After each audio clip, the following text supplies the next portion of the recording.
সত্যি কথা বলতে গেলে আমার বার্থডেটা খুব স্পেশাল গেছে। তার একমাত্র রিজন হচ্ছে আমার হাজব্যান্ড। কারণ আমি টিউশন পড়াতাম, আর তো টিউশন করতাম আর কম্পিউটারের একটা কাজ করতাম আমি। তো সেখান থেকে আর্ন করে আমি নিজের টাকা করেছিলাম। একটা কথা তোমাদেরকে বলতে চাই, তোমাদেরও কিছু কিছু স্পেশাল দিন আসে, বার্থডে হোক, অনেক কিছু আছে। সেই স্পেশাল দিনগুলোতে না তোমরা একটু চেষ্টা করবে, বেশি না কম যতটুকু পারো, এই যাদের কেউ নেই, যারা একা অসহায়, তাদেরকে একটু খুশি দেওয়ার চেষ্টা করবে। তাদের থেকে যে আশীর্বাদগুলো পাবে না, সেটা কোনো বার্থডে গিফট হোক, কোনো কিছু মানে কোনো মূল্য নেই ওটার আশীর্বাদটার। আর তোমার মুখে যে হাসিটা আসবে ওই খুশিটা দিয়ে, সেটা প্রাইসলেস।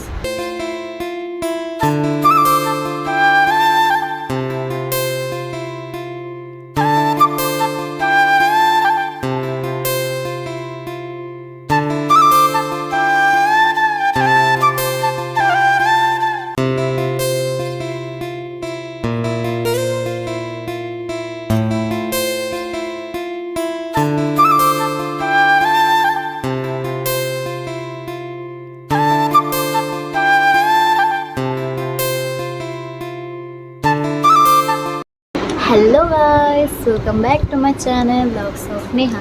তো অনেক দিন হয়ে গেছে আমি কোনো ব্লগ দিই না। সেটার রিজন কি? সেটার রিজন হচ্ছে এই ক্যামেরা পড়ে যাচ্ছে গাইস। ও, তো সেটার রিজন হচ্ছে আমি অলস হয়ে গেছি।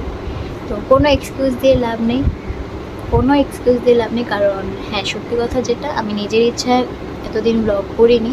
আমি ঘুরতে গিয়েছি কিন্তু আমি ব্লগ করিনি, নিজের ইচ্ছায় করিনি। যাই হোক, সেটা আমি আমার ভুল, আমি অ্যাকসেপ্ট করছি। বাট আমার রিসেন্টলি বার্থডে গিয়েছে, সেটারও আমি ব্লগ করিনি। কিছু কিছু ভিডিওস আছে, সেগুলোকে আমি ইউটিউবে আপলোড করতে চাই। কারণ আমি ইউটিউব খুলেছি, রিজন আছে ব্লগ করি, সেটারও রিজন আছে। কিন্তু মেইন রিজন হলো আমি আমার ওকেশন যায়, অনেক কিছু যায়, সেগুলোকে না মেমোরি হিসাবে রাখতে চাই। আর সত্যি কথা বলতে গেলে আমার বার্থডেটা খুব স্পেশাল গেছে। তার একমাত্র রিজন হচ্ছে আমার হাজব্যান্ড। কারণ আমার হাজব্যান্ড আমাকে সেই দিনটা অনেক স্পেশাল ফিল করিয়েছে। কারণ বলতে চাই আমার জন্য কী কী করেছে। ফার্স্ট অফ অল, আমি কোনো দিন রাত 12টায় কেক কাটিনি, ও আমাকে রাত 12টায় কেক কাটিয়েছে। লাইফে ফার্স্ট টাইম এটা, তো আমি খুবই হ্যাপি ছিলাম সেদিন। আর একটা হ্যাপি হওয়ার কারণ আছে। তো আমি প্রত্যেকবার বার্থডেতে আমার মন চায় যে মন্দিরে পুজো দেওয়ার পরে মন্দিরের বাইরে যে মানুষগুলো বসে থাকে, যাদের কোনো ঘর থাকে না, যারা একা থাকে, তাদেরকে কিছু মানে যতটুকু পারা যায় তাদেরকে কিছু দিয়ে হেল্প করা। যেমন একটা বিস্কুটের প্যাকেটই হোক, বা কিছু অন্য কিছুই হোক, বা টাকাই হোক, ছোটো ছোটখাটো জিনিস দিয়ে। তো সেটা আমি আমার বার্থডেতে আমি করেছিলাম আগের বছর। কারণ আমি টিউশন পড়াতাম, আর তো টিউশন করতাম আর কম্পিউটারের একটা কাজ করতাম আমি। তো সেখান থেকে আর্ন করে আমি নিজের টাকা করেছিলাম সেটা আগের বছর। কিন্তু এবার আমি ভেবেছিলাম সেটা আমি করতে পারবো না, কারণ আমি তখন আর্ন করি না। তো এখন তো বিয়ে হয়ে গেছে, আমি আর্ন করি না। তো ভেবেছিলাম যে হাজব্যান্ডের টাকায় করব না, মনে হয়েছিল এটা আমার করব না।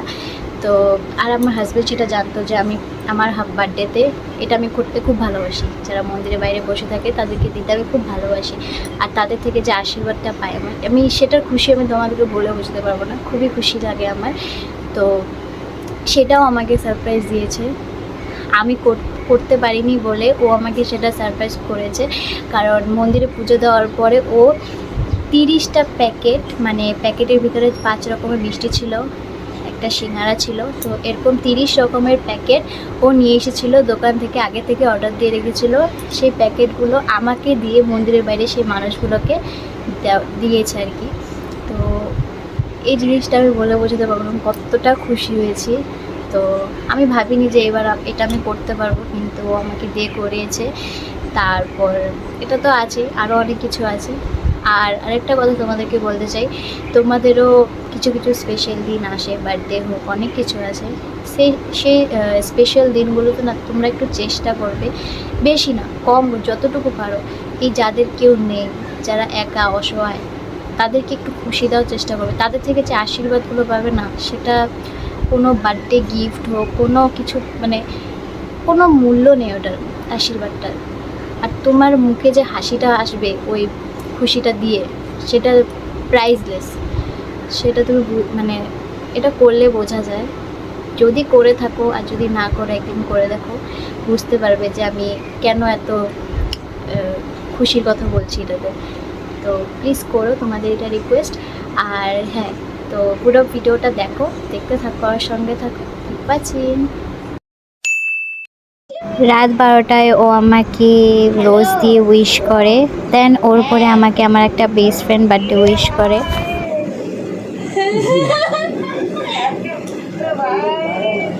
Thank you.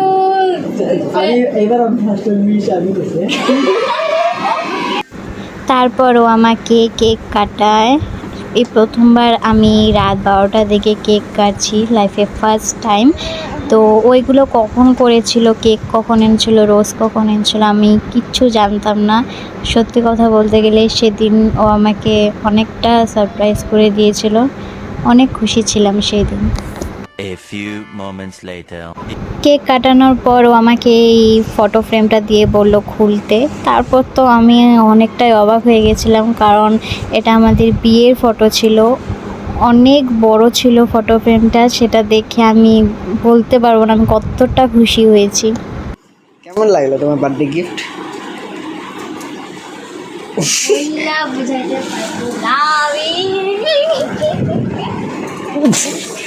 The next day. So সকালবেলা উঠলাম, মন্দিরে পুজো দিতে যাব, যেহেতু আমার জন্মদিনটা মঙ্গলবারেই পড়েছে।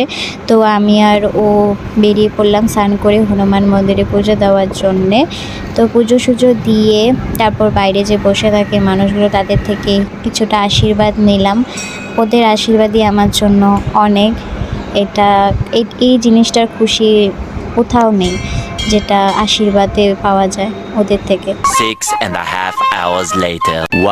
তারপর বিকেলে রেডি হলাম আমি, কারণ আমরা যাব রেস্টুরেন্টে। আমরা যাচ্ছি কোকরাঝাড় মেমোরি রিমেন্সে, কারণ সেখানে আবার আমার একটা ফ্রেন্ড আর ওর ফ্রেন্ডের সামনে কেক কাটাবে বলে। তো সেজন্য ওইটা অর্গানাইজ করেছিল। রেস্টুরেন্টে গিয়েছিলাম আমরা সবাই, আমার দুটো ফ্রেন্ড ছিল আর ওর দুটো ফ্রেন্ড ছিল। তো সেখানে আবার কেক কাটলাম আমি, খুব মজা করেছি সবাই মিলে। কারণ ঘরে কেক কেটেছি ফ্যামিলির সাথে, একটু ফ্রেন্ডসদের সাথেও ভালো লাগে সময় কাটাতে এই দিনগুলোতে।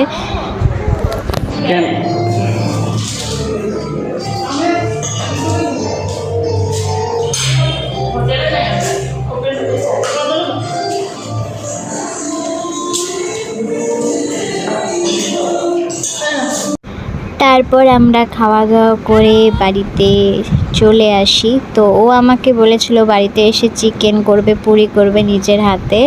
তো বাড়িতে সেগুলোই করেছিল আমার জন্য, চিকেন বানিয়েছিল, পুরি বানিয়েছিল।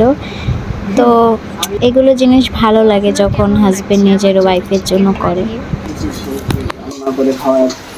হ্যাঁ, নিজের বউকে খাওয়া, রান্না করে খাওয়ার স্বাদটা কি তুমি বুঝবা? খালি তুমি সবসময় খালি ছেলে মেয়েরাই করে চলে যাওয়া না, তাই না? বউরাই জামাতে পারে, তুই জামাতে বন্ধু না। আমি এই যে তোমরা দেখতেই পাচ্ছ ও রাতের বানানো চিকেন পকোড়া আর হলো পুরি। তো সেটা খেয়ে আমি তো রাত্রে ঘুমিয়ে পড়ি, কারণ সারাদিন অনেক টায়ার্ড ছিলাম, অনেক কিছু করেছি। তো এইভাবেই কাটে আমার জন্মদিনটা।